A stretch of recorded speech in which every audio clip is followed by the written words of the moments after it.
With that, let's move on and continue to take forward our result analysis as well, and start with Insecticides India. The agrochemicals player delivered a good operational performance in the third quarter, with margin growing by 60 basis points on a year-on-year basis. The management had told us earlier that they hope to achieve 25% growth on the back of capex, and also expects exports to contribute more to its revenues. What was the analysis this quarter? Let's get in the management, and we have Rajesh Aggarwal, the managing director of the company, joining us now. Mr. Aggarwal, good afternoon. Thank you so much for joining us. Can you tell us in quarter 3 what was the contribution that came in from exports? Because you expected good contribution this year. Export revenue was expected at 150 crore rupees in FY23. Aren't you on target to achieve that? The company performance is going good actually. We at Chopanki we have completed the expansion, and it has started showing the result, and we are recently going to launch a few new products out of our technical plants. There will be 2 new AIs which will be launched from the Rajasthan plant, and we'll be launching at least 3 products during this quarter.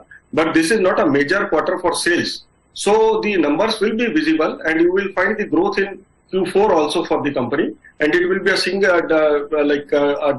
double-digit growth, I can say, both on the top line as well as the bottom line. But the real growth will be visible in the next year only.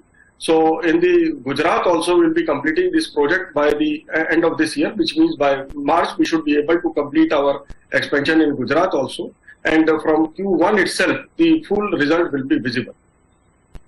Mr. Aggarwal, when you say Q4 revenues will be in double digit, are we looking at a 10 to 15% type of growth, 15 to 20% or even more? And what could you end the year with, FY23, in terms of a top line? Like there should be around 15% plus minus growth in this quarter, which will end up with about 20% plus type of growth in totality for the company. Okay, 20% growth in FY23. So you had guided for 25% earlier. So it will be plus minus that. What about exports? I had asked you that question earlier, because you did say that this is one segment will start contributing more. 150 crore rupees this year, is that possible? It looks little difficult actually, because this year we have find a lot of exchange pressure, because the insurance company has re-rated many countries, and the countries are finding it very difficult to give us the dollars. Many of the customers along the in Africa, in Middle East, also in Latam are facing this problem of currency. So we are not able to execute the order despite of having the orders in hand. So little slow. So this year, what will the export number? Yes, what will the export number be? It can be in the range of 110 to 115 crores. 110 to 150. Okay. Okay. You are very optimistic about things improving in Q1 of FY24. You've got 3 new products which you're launching in the current quarter.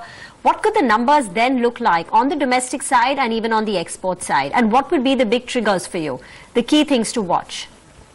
The key things will be the launch of that both our B2B and B2C sales are going to take a rise. In the export front, though, it will start moving slowly. So I cannot declare like what the export is going to look like in Q1, but definitely it will also have the jump. So I can say all the 3 businesses of the company, B2B, B2C and the export business, will grow next year a target of 25% growth.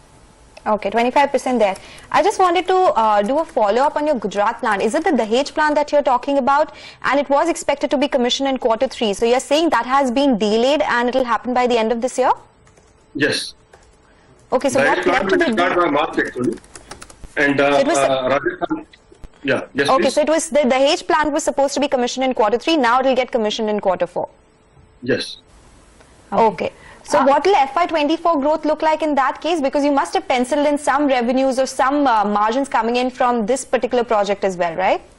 Yeah, definitely. Basically, we are targeting a 25% growth for the next year again. So 24%, FY24 will again target 25% growth. On exports, what is the visibility on this exchange-related issue, getting resolved? Or is it some sort of a slowdown which could keep exports subdued for you? Yes, for this year we were forced to be subdued, but for next year we are trying to form various strategies, wherein we are also looking to make one branch at Dubai. So that will also help us, and definitely we are trying to find out the ways how we can come out of this problem actually. So the team is working and they are quite confident that next year we should be able to surpass the numbers actually of exports. Whatever we could not do this year, we will be able to double our exports in the next year.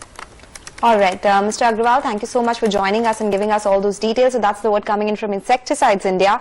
The numbers were good in Q3. However, the stock is lower for two reasons. One, that the Dahej plant commissioning has been delayed to Q4, and exports, the target of 150 crore rupees, maybe the company will not be able to meet that in FY23. Slip into a short break. Up next, we'll connect with Anand Agrawal.